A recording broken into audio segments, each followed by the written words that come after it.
नमस्कार दोस्तों, स्वागत है आपका। और आज हम इंडियन कॉन्स्टिट्यूशन के बहुत ही महत्वपूर्ण टॉपिक जिसका नाम है मौलिक अधिकार, फंडामेंटल राइट, यानी भारतीय संविधान का बहुत ही महत्वपूर्ण टॉपिक जिसका नाम है मौलिक अधिकार, उसके बारे में पढ़ेंगे। देखो क्या होता है मौलिक अधिकार। किसी व्यक्ति के यानी किसी नागरिक के जीवन जीने के लिए यानी किसी उन्नत जीवन जीने के लिए उसके पास मौलिक अधिकार होने ज़रूरी है। देखो जब भारतीय संविधान का निर्माण किया गया तो एक बात देखी गई कि किसी भी नागरिक का जो जीवन शैली है वो क्या होनी चाहिए, उन्नत होनी चाहिए।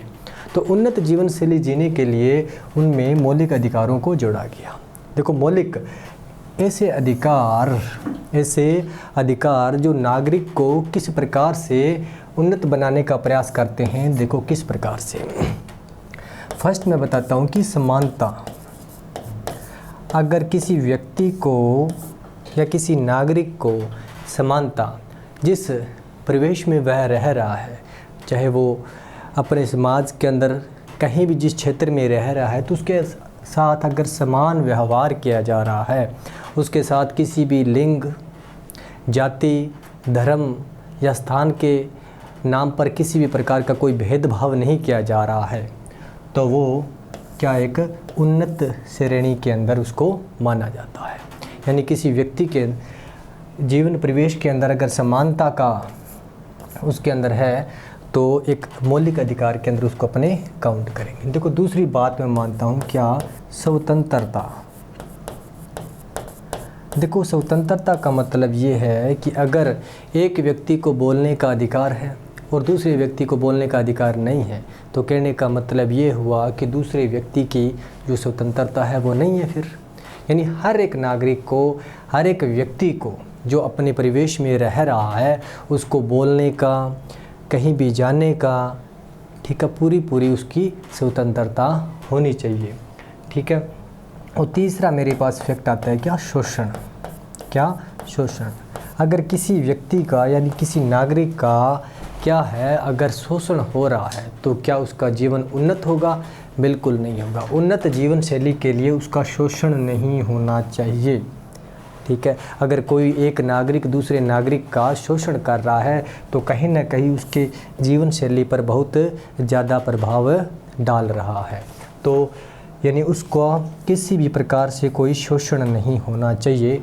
तो वो कौन से जीवन शैली के अंदर आएगा, एक उन्नत जीवन शैली के अंदर आएगा। और एक बात और बता दूं मैं आपको कि उसकी धर्म की बात करें। क्या, धर्म की बात करें। अगर कोई व्यक्ति, कोई नागरिक अपने धर्म को मानता है, अपने आध्यात्मिक जीवन को वह मानता है, तो उसके ऊपर किसी भी प्रकार का कोई दबाव या उसे नहीं रोका जा सकता। यानी अपने अगर उन्नत जीवन शैली के अंदर अगर वो धर्म को मानता है तो अगर उसको उस प्रकार की स्वतंत्रता है तो उसका जीवन क्या है, उच्च है, अच्छा है। तो जिस समय भारत के संविधान का निर्माण किया गया तो हर एक नागरिक के लिए यह सोचा गया कि हर एक नागरिक ऐसा महसूस करना चाहिए कि उसका जो जीवन है वो किस परिवेश के अंदर है, एक उन्नत शैली परिवेश के अंदर है। तो उसी समय जो मौलिक अधिकार, एक नया, एक ऐसा कानून, जो एक ऐसा भारतीय संविधान के अंदर जो फैक्ट जोड़ा गया ताकि हर एक नागरिक की जो जीवन शैली है वो क्या हो, उन्नत हो। ये तो है मौलिक अधिकार की कुछ बेसिक डेफिनेशन। तो हम अब आगे चलते हैं कि मौलिक अधिकार जो भारतीय संविधान की भाग 3 के अंदर है, ठीक है, और अनुच्छेद की बात करूं तो 12 से लेकर 35 तक है। तो क्या और किस प्रकार से उसके अंदर रिप्रेजेंट किया गया है समझते हैं।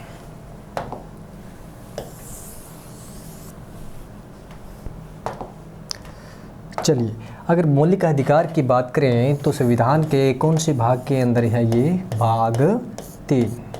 अगर सिंपल सा क्वेश्चन अगर बात करूं तो कई बार सीधा साधा क्वेश्चन आ जाता है कि मौलिक अधिकार जो है वो संविधान के कौन से भाग के अंदर है। तो कौन से भाग के अंदर, भाग 3 के अंदर है। और वहीं मैं बात करूं इसके अनुच्छेद की, किसकी, मौलिक अधिकार के अनुच्छेद की, तो अनुच्छेद जो है 12 से लेकर 35 तक भारतीय संविधान के जो आर्टिकल्स हैं उनके 12 से लेकर 35 तक जो है मौलिक अधिकारों का जो है वर्णन किया गया है। ठीक है, ये बात आपको अच्छे तरीके से समझ लेनी चाहिए। और वहीं बात करूं तो मौलिक अधिकार जो वो लिए कहाँ से गए हैं, USA, यानी मौलिक अधिकार जो है वो अमेरिका से लिए गए हैं। कहाँ से लिए गए हैं? अमेरिका से लिए गए हैं। ठीक है।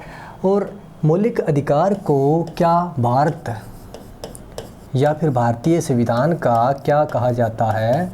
मैग्ना कार्टा कहा जाता है। क्या कहा जाता है?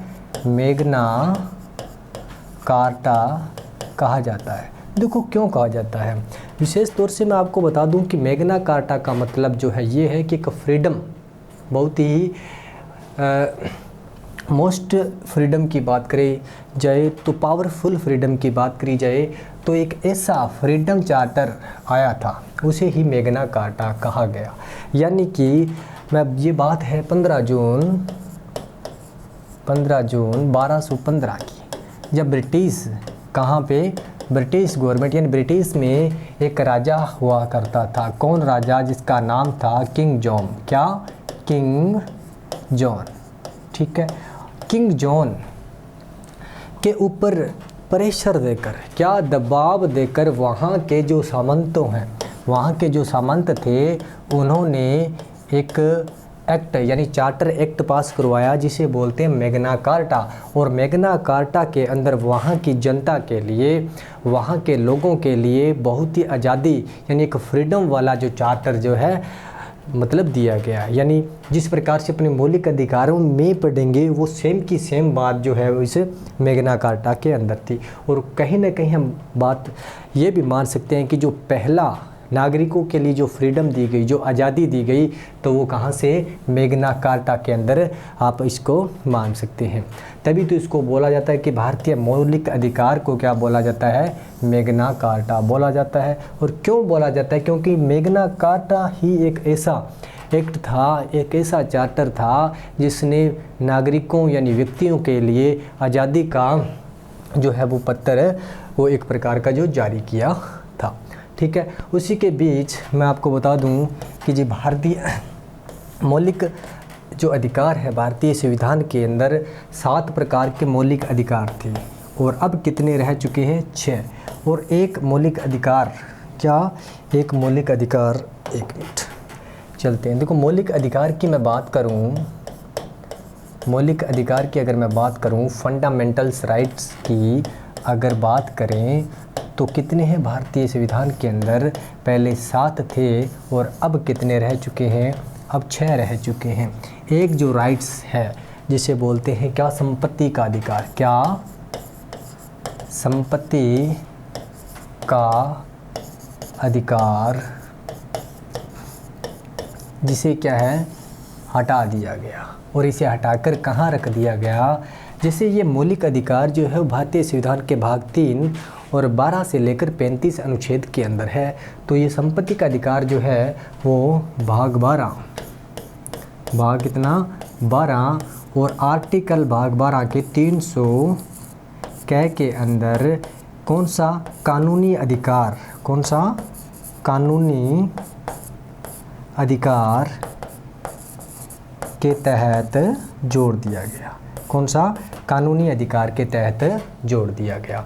तो हम भारत के संविधान के जो मौलिक अधिकारों की जो अब चर्चा करेंगे वो क्या है? 6 अधिकारों की जो है वो चर्चा करेंगे।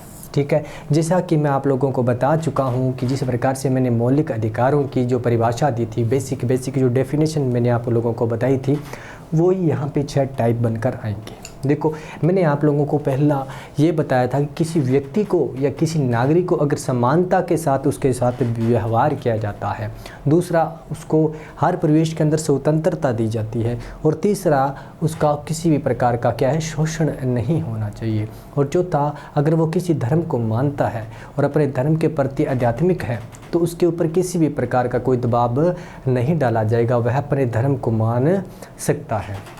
तो इसी चलते हैं अपन 6 जो अपने फंडामेंटल राइट्स हैं। देखो मैं अनुच्छेद की बात करूं, आर्टिकल की बात करूं तो मैं 12 से लेकर कितने हैं? 35 तक है। ठीक है। अब देखो यहाँ पे मैं शॉर्ट टर्म में आप लोगों को बताऊंगा, उसके बाद में हर एक आर्टिकल को फुल डिटेल से पढ़ने का पूरा प्रयास किया जाएगा। ठीक है। कई बार क्वेश्चन जो है ऑन द स्पॉट ऊपर से ही उठा लिया जाता है, ताकि अब देखो कई बार क्वेश्चन आ जाता है सीधा कि मौलिक अधिकार जो है वो कौन से अनुच्छेद के अंदर है, यानी लिख दिया जाता है अभी कहाँ से लेकर कहाँ तक जो है मौलिक अधिकारों का जो भारतीय संविधान में वर्णन किया गया है। तो यहाँ आप देख सकते हैं कि 12 से लेकर जो 35 तक के जो आर्टिकल हैं, अनुच्छेद हैं, उनके अंदर भारतीय संविधान का वर्णन किया गया है। अगर सिंपल बेस की बात करूँ तो यहाँ से भी कई बार क्वेश्चन जो है पूछ लिया जाता है। चलिए देखो, अनुच्छेद अगर मैं बात करूँ 12 की, ठीक है, उसके बाद में बात करेंगे अपने अनुच्छेद 13 की, ठीक है। ये जो है 12 वो राज्य को परिभाषित करता है, क्या, किसी राज्य की परिभाषा को ये बताता है, यानी राज्य जो है किसे कहते हैं। वैसे भारतीय संविधान का जब निर्माण हुआ तो आर्टिकल 1 यानी आर्टिकल 1 के अंदर जो है राज्य की परिभाषा दी गई। तो क्यों ज़रूरत पड़ी कि आर्टिकल 12 के अंदर भी राज्य की परिभाषा दी गई, क्योंकि जब मौलिक अधिकार बनाए गए थे तो उस समय विशेष तौर से एक बात कही गई थी कि राज्य क्या, कि राज्य जो है मौलिक अधिकारों का उल्लंघन नहीं कर सकती, क्या मौलिक अधिकारों का उल्लंघन नहीं कर सकती। तो उस समय फिर से राज्य शब्द को, राज्य किसे कहते हैं, इस अनुच्छेद आर्टिकल 12 के अंदर सुस्पष्ट तरीके से बताया गया भी ये राज्य हैं, ये मौलिक अधिकार को किसी भी प्रकार का उल्लंघन नहीं कर सकती, इसको किसी भी प्रकार की हानि नहीं पहुंचा सकती है। तो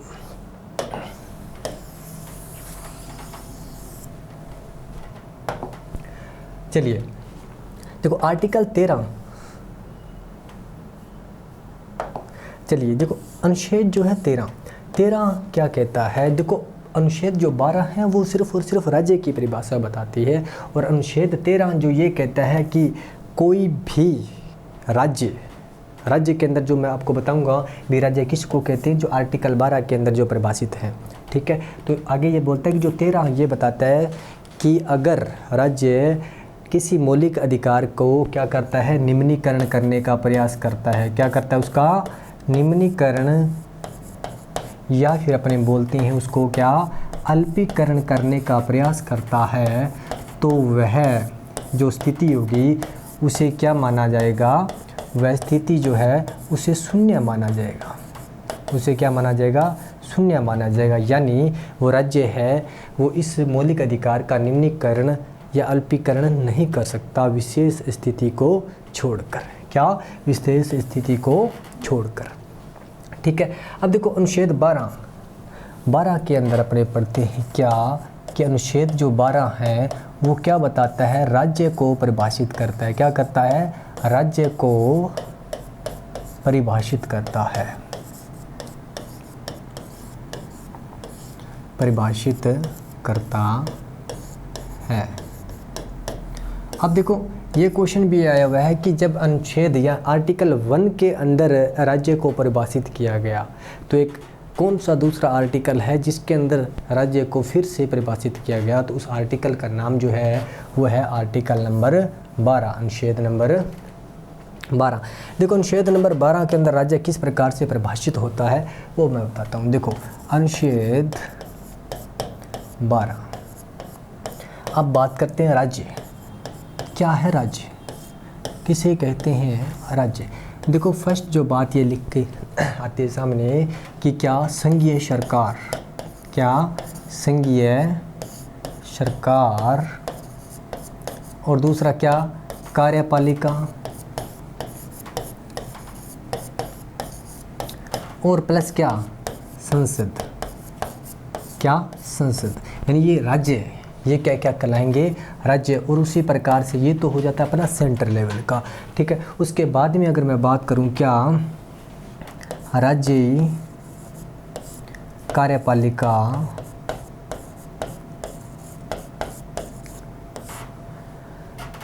राज्य कार्यपालिका, और दूसरा मेरे पास क्या आ जाएगा, राज्य सरकार, ठीक है। और तीसरा मेरे पास क्या आ जाएगा, विधानमंडल, क्या आ जाएगा, विधान मंडल, ठीक है। राज्य के अंदर क्या क्या चीज़ें आती है वो मैं बता देता हूँ, ठीक है। और वहीं मैं आपको और बता देता हूँ क्या, ये आ गई अपने संघीय यानी सेंटर की, उसके बाद अपने राज्य की बात करते हैं। तो अब आते हैं स्थानीय पे चलते हैं, क्या, स्थानीय,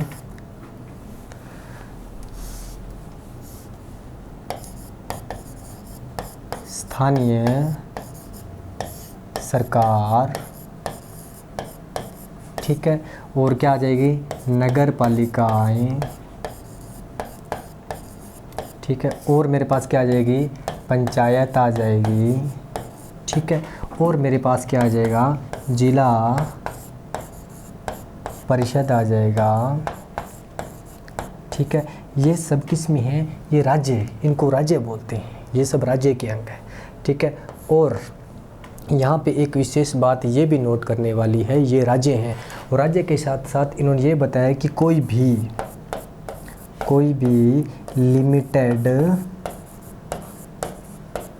लिमिटेड संस्था जो है वो भी राज्य ही कहलाएगी। जैसे मैं बात करता हूँ क्या, जैसे अपने LIC है, ठीक है। इस प्रकार से अगर कोई भी जो संस्था है, जो लिमिटेड संस्था है, वो भी क्या कहलाएगी, राज्य का अंग कहलाएगी। यानी ये राज्य हैं, ठीक है। ये क्या है, राज्य हैं। और ये क्या नहीं कर सकते, ये मौलिक अधिकारों का उल्लंघन नहीं कर सकते, मौलिक अधिकारों का निम्नीकरण अल्पीकरण जो है वो नहीं कर सकते। ये बात है राज्य की, जो कौन से आर्टिकल 12 के अंदर बताया गया है। देखो, क्योंकि देखो मौलिक अधिकार जो है अपने 6 हैं, ठीक है। वो कहाँ से शुरू होते हैं, 14 से लेकर शुरू होते हैं, ठीक है। और लगभग 32 में ख़त्म हो जाते हैं। और आजकल क्वेश्चन का जो ट्रेंड चल रहा है, उन 6 मौलिक अधिकारों के बारे में तो लगभग हर एक स्टूडेंट्स जो है वो जानता है, ठीक है। ट्रेंड ये चल रहा है कि कुछ ना कुछ ऊपर और नीचे से देख कर क्वेश्चन को लिया जाता है। यानी अब आर्टिकल 12 जो मैंने आपको बताया क्या राज्य को परिभाषित करता है, ठीक है। और अगर मैं बात करूं आर्टिकल 13 की, तो आर्टिकल 13 ये बोलता है, क्या बोलता है, जो ये राज्य है, क्या है, जो ये राज्य है वो क्या नहीं कर सकते, मौलिक अधिकारों का अल्पीकरण या निम्नीकरण नहीं कर सकते। ये 13 नंबर आर्टिकल के अंदर बात लिख लो क्या, राज्य जो है वो किसी मौलिक अधिकार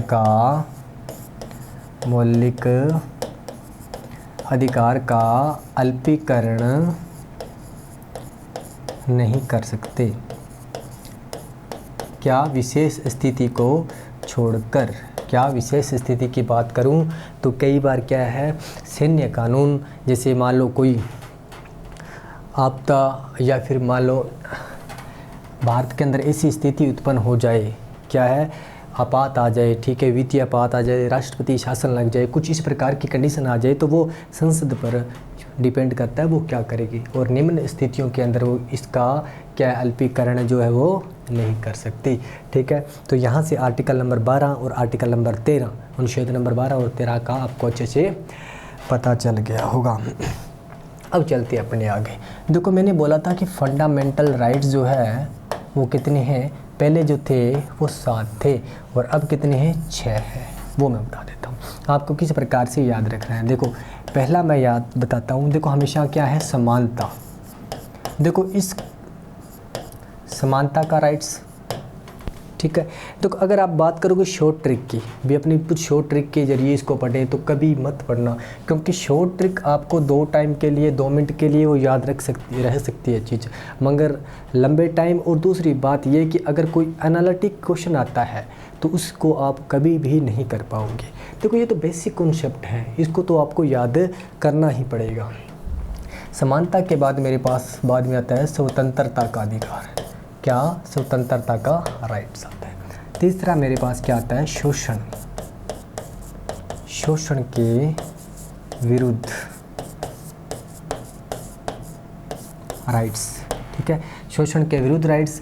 और चौथा मेरे पास क्या आता है, देखो हमेशा एक बात मैं थोड़ा सा इसमें बता दूं कि एक को छोड़कर पहला मेरे पास क्या आता है, समानता, उसके बाद में क्या आती है मेरे पास, स्वतंत्रता, फिर 3 नंबर पे शोषण आएगा, फिर एक बार स्वतंत्रता जो है फिर से आएगी। अब स्वतंत्रता किसकी आएगी, धार्मिक स्वतंत्रता, क्या आएगी, धार्मिक स्वतंत्रता का राइट्स आएगा, ठीक है। और उसके बाद में मेरे पास जो 5 नंबर जो अधिकार है वो क्या है, धार्मिक स्वतंत्रता के बाद में आएगा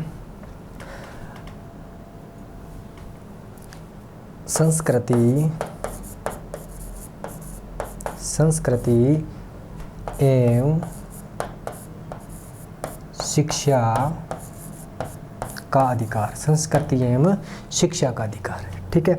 और 6 नंबर जो मेरे पास आता है वो है क्या, संवैधानिक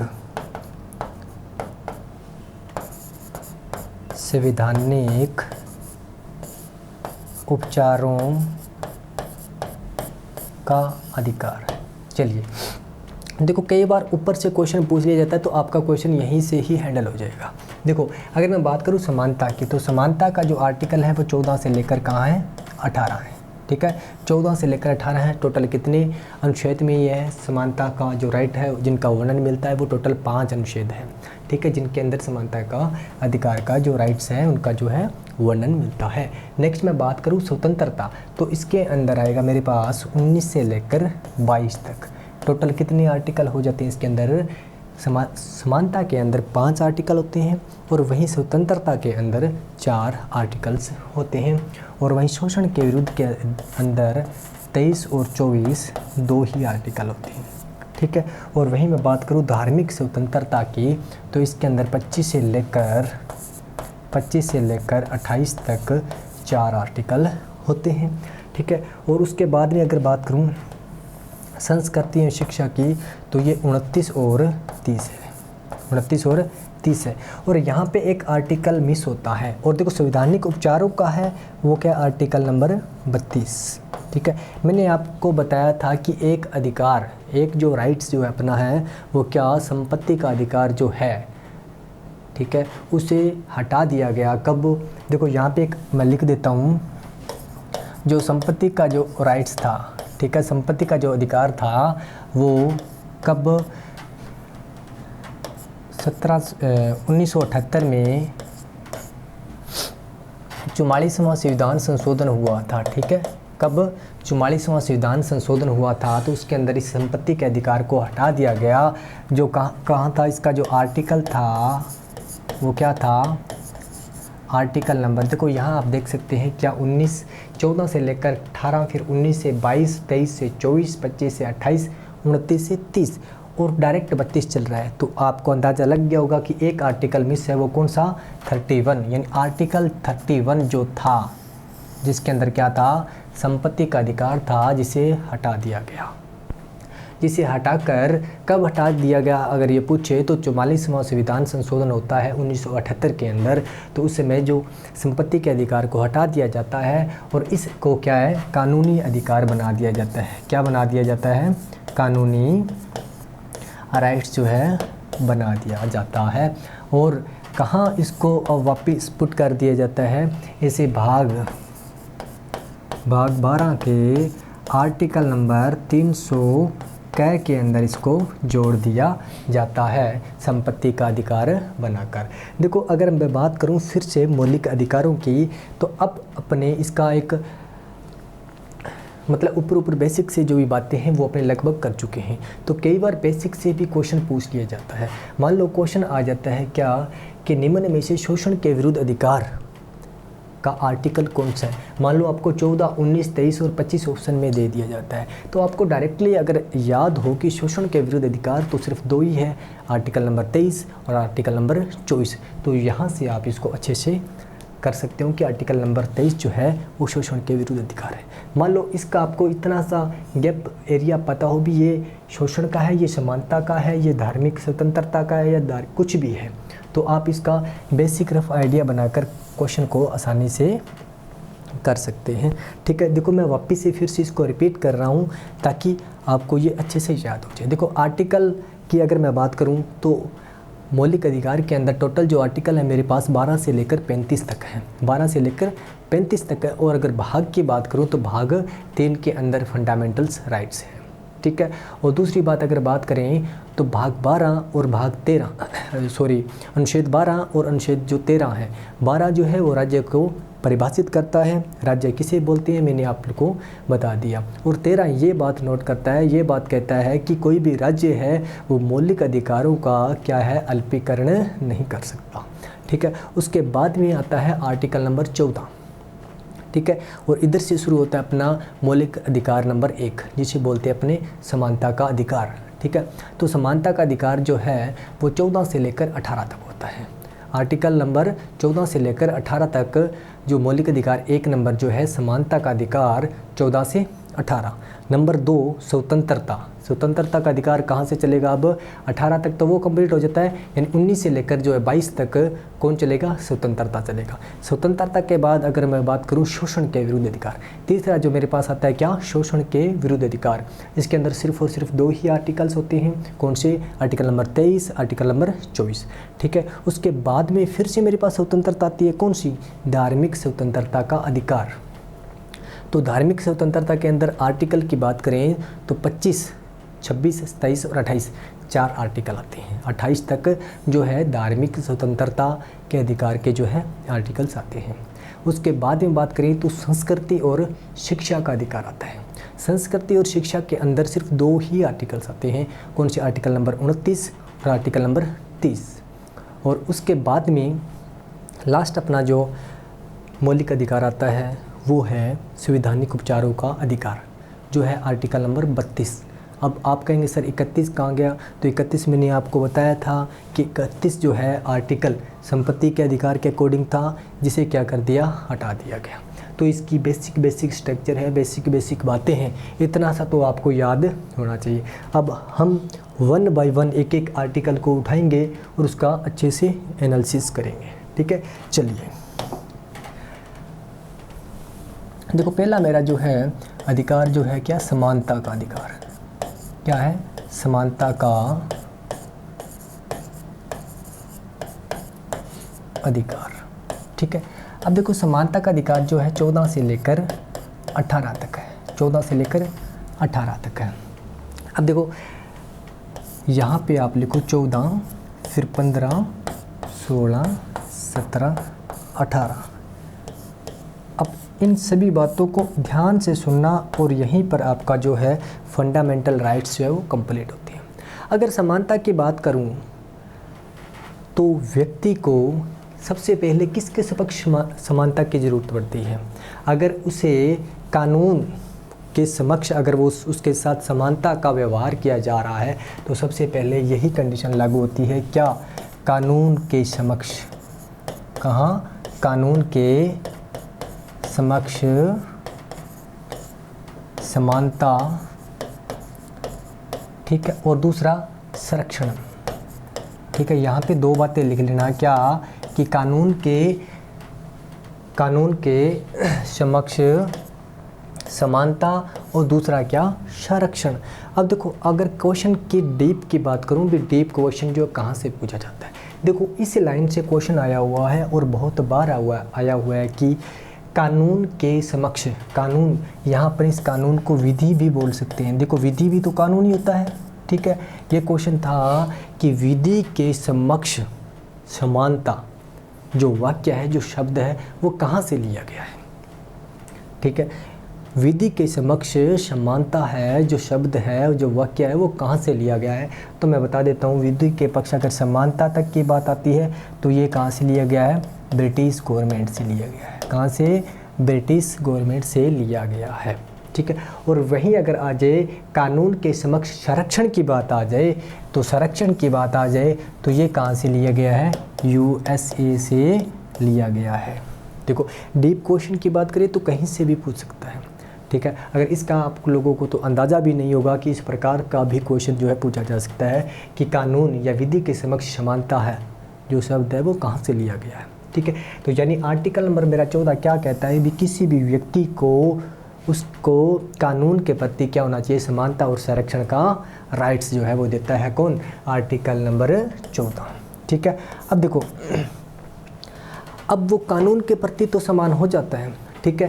कानून के प्रति समान होने के बाद में वो अपने परिवेश में रह रहा है, उसके अंदर देखूं तो किसी भी व्यक्ति के साथ क्या, लिंग, जाति, धर्म या जन्म स्थान, क्या, जन्म स्थान, यानी किसी भी व्यक्ति, आर्टिकल 15 क्या कहता है कि किसी भी व्यक्ति के साथ लिंग, जाति, धर्म और जन्म स्थान के आधार पर भेदभाव जो है वो नहीं किया जाएगा, उसके साथ समानता का व्यवहार किया जाएगा।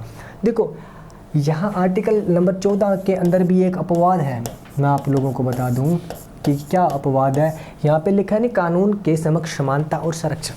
अब देखो, अगर मैं बात करूँ किसकी, राष्ट्रपति की, किसकी, राष्ट्रपति की बात करता हूँ, और अगर मैं राज्यपाल की बात करता हूँ, तो अगर वो अपने पद पर हैं, क्या अगर अपने पद पर हैं, वो अपनी शक्तियों का प्रयोग कर रहे हैं, तो आप उनके खिलाफ न्यायालय में नहीं जा सकते।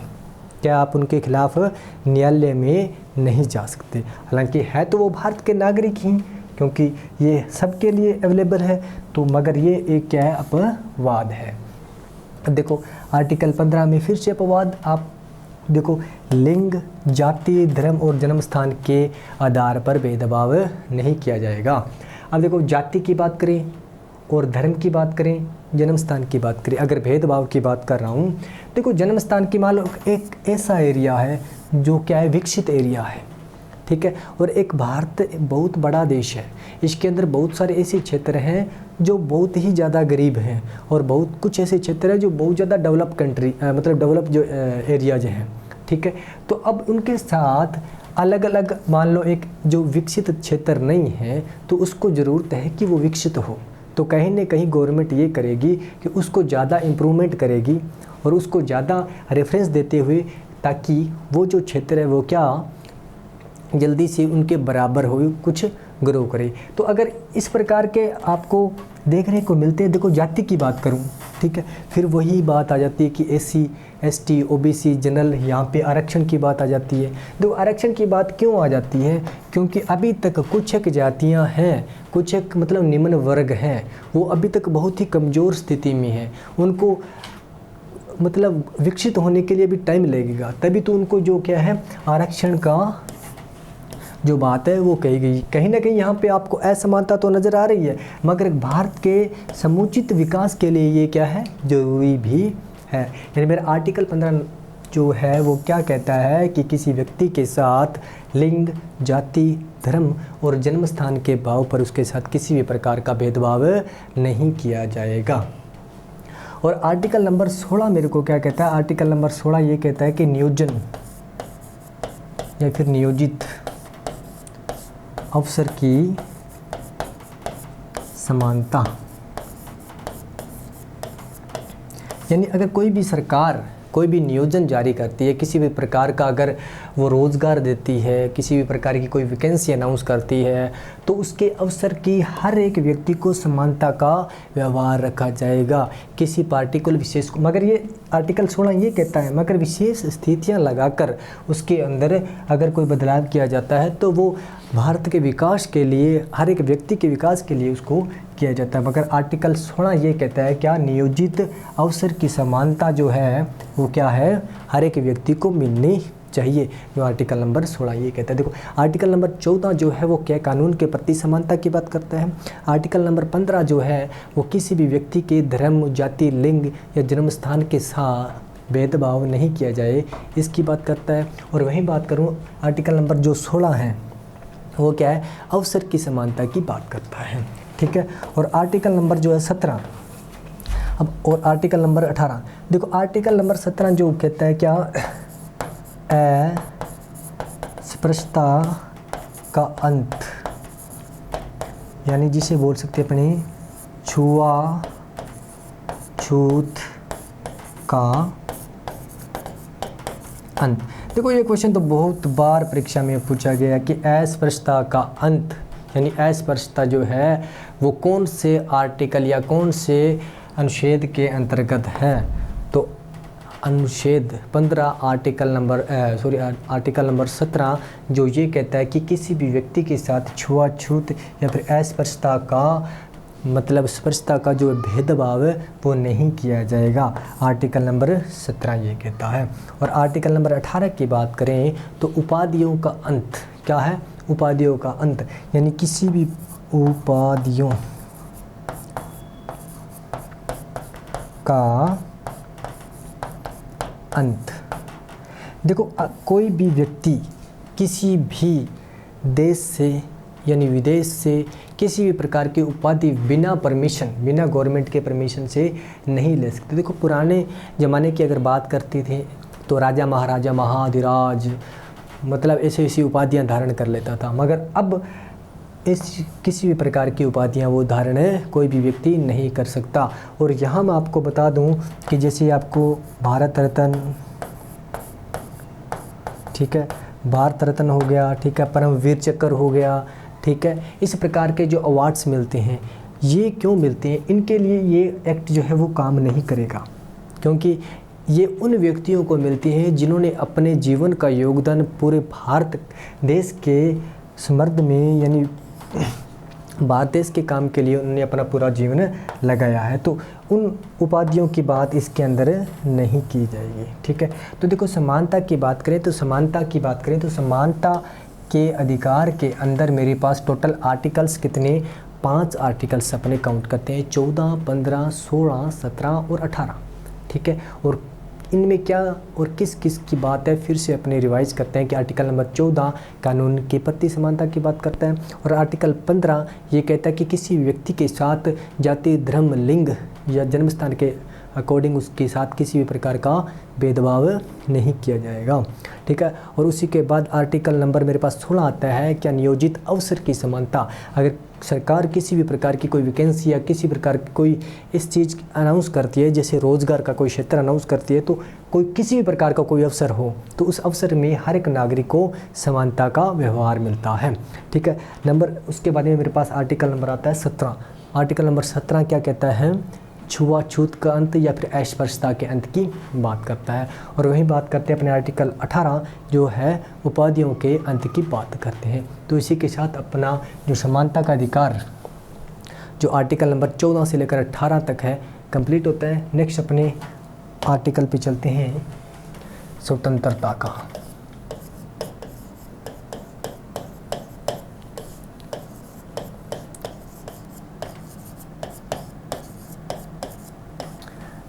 देखो स्वतंत्रता का अधिकार क्या है, 19 से लेकर 22 तक है। यहाँ पे टोटल आर्टिकल्स मेरे पास क्या कहेंगे, आर्टिकल नंबर 19, 20, 21 और 22, ठीक है। टोटल कितने, 4 आर्टिकल्स हैं मेरे पास। क्या है, 4 आर्टिकल्स हैं मेरे पास, ठीक है। अब देखो आर्टिकल्स 19 जो है वो काफ़ी बड़ा है, ठीक है।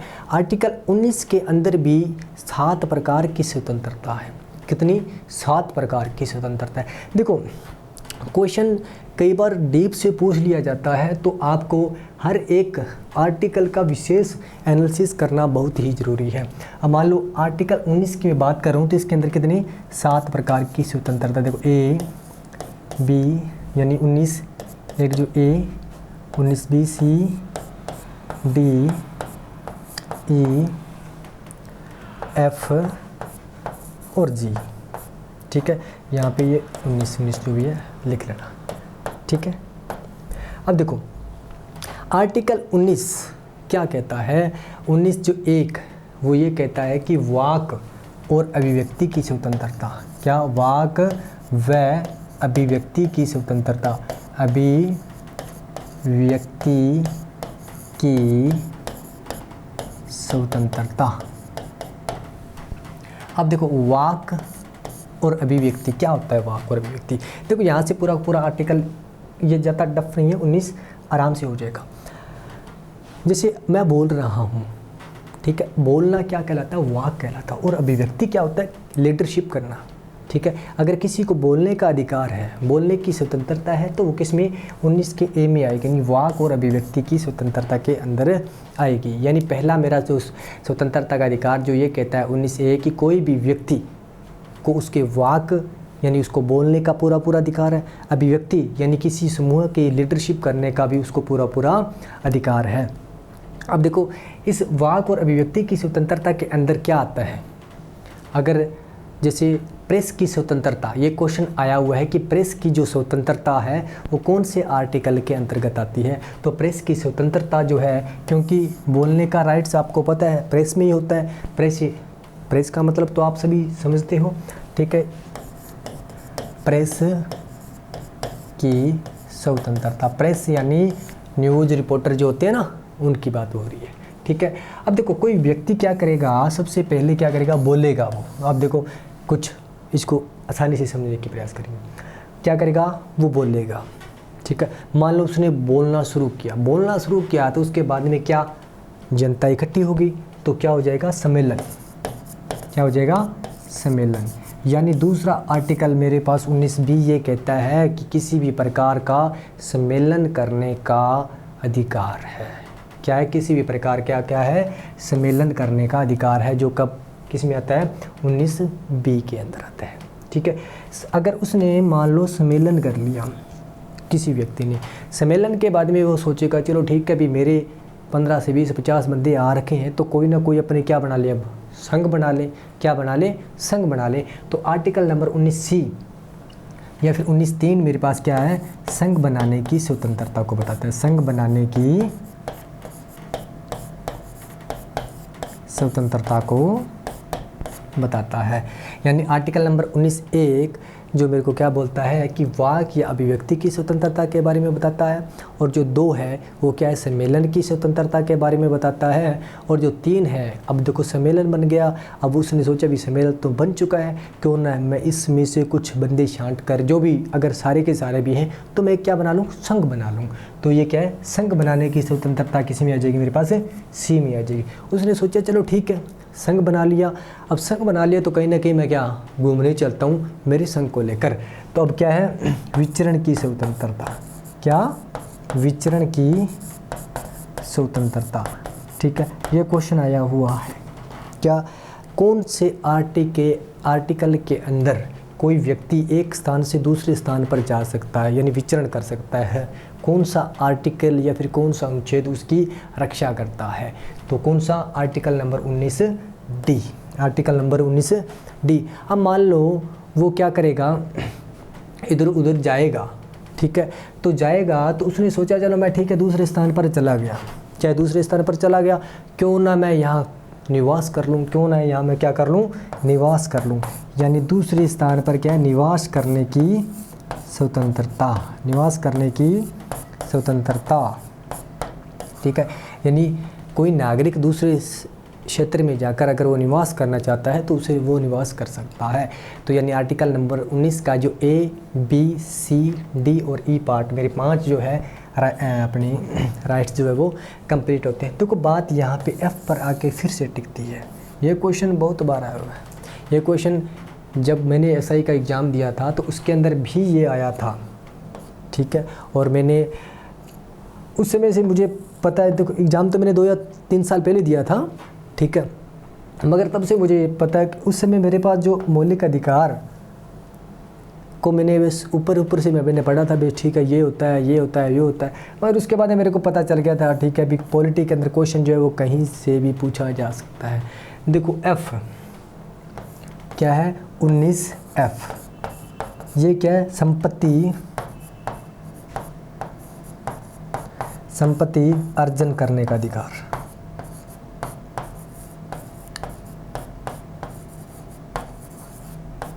ठीक है, संपत्ति अर्जन करने का अधिकार।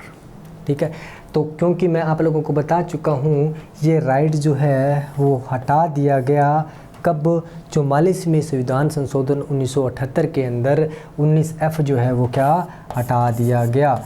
अब ये क्वेश्चन पूछा जा सकता है, क्या संपत्ति का एक अधिकार था, ठीक है, जिसे हटा दिया गया, कौन से में है? तो ऑप्शन सीधा डायरेक्ट यही आएगा, क्या 19B, 19C, 19F, 19G। अब आप कहोगे सर जी हमने तो 19 तक तो थोड़ा सा पढ़ा है, ये 19 के आगे ABCDF तो हम लोगों ने कभी नहीं पढ़ा, तो पढ़ना पड़ेगा। ठीक है, तो 19 जो F जो है, 19F जो है वो क्या संपत्ति का अधिकार था, जिसे 44 संविधान संशोधन 1978 में हटा दिया गया और कहाँ पे जोड़ दिया गया, संविधान के भाग 12 300 के अंदर इसको जोड़ दिया गया। अब देखो रिवाज करने की स्वतंत्रता। ठीक है, नेक्स्ट मेरे पास जो आती है 7 नंबर की स्वतंत्रता 19 के आर्टिकल के अकॉर्डिंग, तो वो है व्यवसाय या फिर कुछ भी मान लो मजदूरी या काम या व्यापार, मान लो व्यापार करने की स्वतंत्रता। ठीक है, अब देखो आर्टिकल नंबर 19 मेरे पास क्या कहता है? आर्टिकल 19 जो है वो 7 प्रकार की स्वतंत्रता देता है। अब फ़िलहाल एक जो आर्टिकल है वो संपत्ति का अर्जन करने का अधिकार जो 19F के अंदर है उसे हटा दिया गया। तो अब मेरे पास कितने, जिस प्रकार से मौलिक अधिकार मेरे पास 6 हैं, उसी प्रकार से इसी के भी कितने 19 के 6 ही राइट्स हैं। कौन कौन से राइट्स हैं? फर्स्ट वाक और अभिव्यक्ति की स्वतंत्रता, दूसरा है सम्मेलन बनाने की स्वतंत्रता, और तीसरा जो मेरे पास जो है संघ बनाने की स्वतंत्रता, और चौथा मेरे पास क्या है? विचरण करने की स्वतंत्रता, और उसके बाद में आता है मेरे पास निवास करने की स्वतंत्रता, और उसके बाद में मेरे पास क्या आता है? संपत्ति अर्जन करने की स्वतंत्रता, जो अब हटा दिया गया 19F के अंदर था। और लास्ट जो मेरे पास जो है वो व्यवसाय या फिर किसी प्रकार का व्यापार या फिर मजदूरी या काम कुछ करने का जो है स्वतंत्रता, जो मेरे पास क्या है 19G के अंदर आती है। ठीक है, यहाँ से आर्टिकल नंबर 19 जो है वो अपना क्या है? कंप्लीट होता है। ठीक है, अब 19 के बाद में अपने चलते हैं 20 पे। ठीक है, अब 19 के बाद अगर 20 की बात करें तो दोष सिद्धि निवारण की बात होती है। किसकी बात होती है? दोष सिद्धि निवारण की बात होती है। ठीक है, अगर दोष सिद्धि निवारण की बात करें, ठीक है, अब देखो चलते हैं अपने 20 के ऊपर। अनुच्छेद जो है 20 के ऊपर क्या कहता है? ये इसका नाम है दोष सिद्धि निवारण। दोष सिद्धि निवारण। ठीक है, अब देखो दोष सिद्धि निवारण को अपने 3 टाइप में पढ़ेंगे। पहला जो क्या होता है कि अगर वो उसको दोष, कोई भी व्यक्ति क्या है? अपराधी नहीं कहलाएगा। कोई भी व्यक्ति क्या है? अपराधी नहीं कहलाएगा कि जब तक कोई भी व्यक्ति